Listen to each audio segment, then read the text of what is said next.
look like much, but it is amazing. Trust me, you are gonna love this.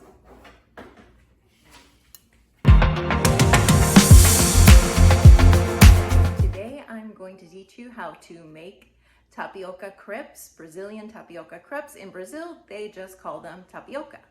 So as a flight attendant, I've gotten to travel to Brazil fairly frequently, and I got to try these pancakes that they call tapiocas there. They're made of hydrated tapioca flour, very important, not regular tapioca flour, hydrated tapioca flour.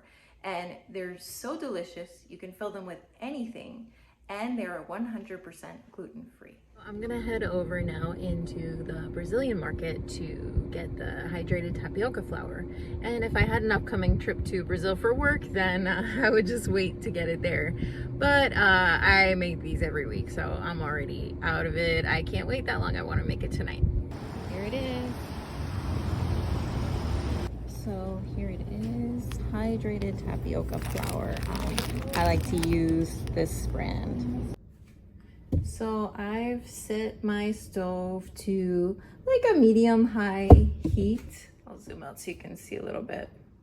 And then I'm gonna use avocado oil. I prefer to use avocado oil or coconut oil. I think for the purposes of not sticking, avocado oil is a little bit better. And I'm gonna be generous here with the amount that I'm putting,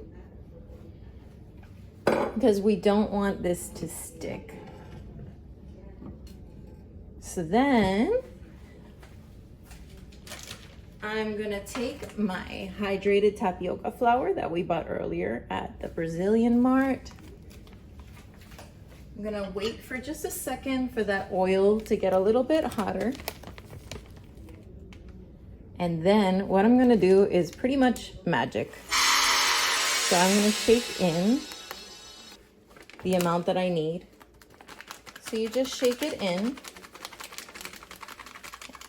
You just really eyeball it.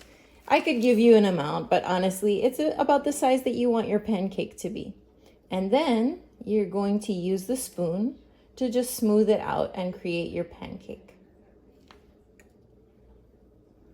So you don't want to make it too thin, because otherwise it really won't form nicely.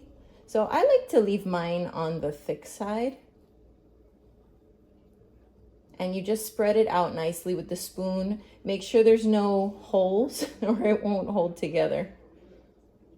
So you're just gonna spread it out nicely with the spoon, just making the size and shape of your pancake.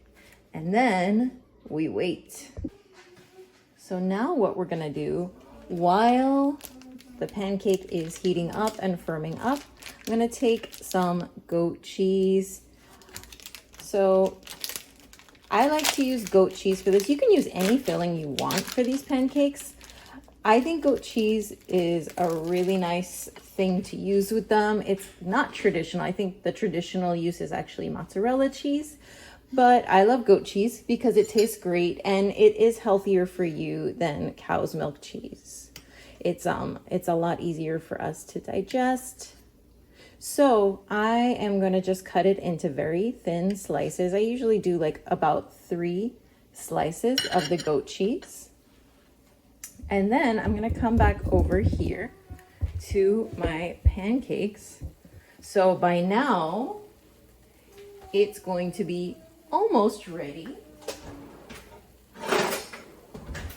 I'm going to place the goat cheese in there.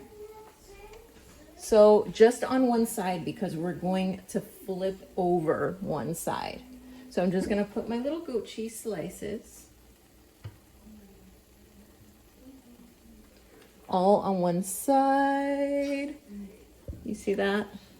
And now I'm gonna take my spatula. I'm gonna wait. It's not quite as firm as I hoped, so I'm gonna wait one more minute. You really wanna make sure it's firm on one side before you flip it over. So I'm gonna increase the heat even a little higher. Usually the first one is like this.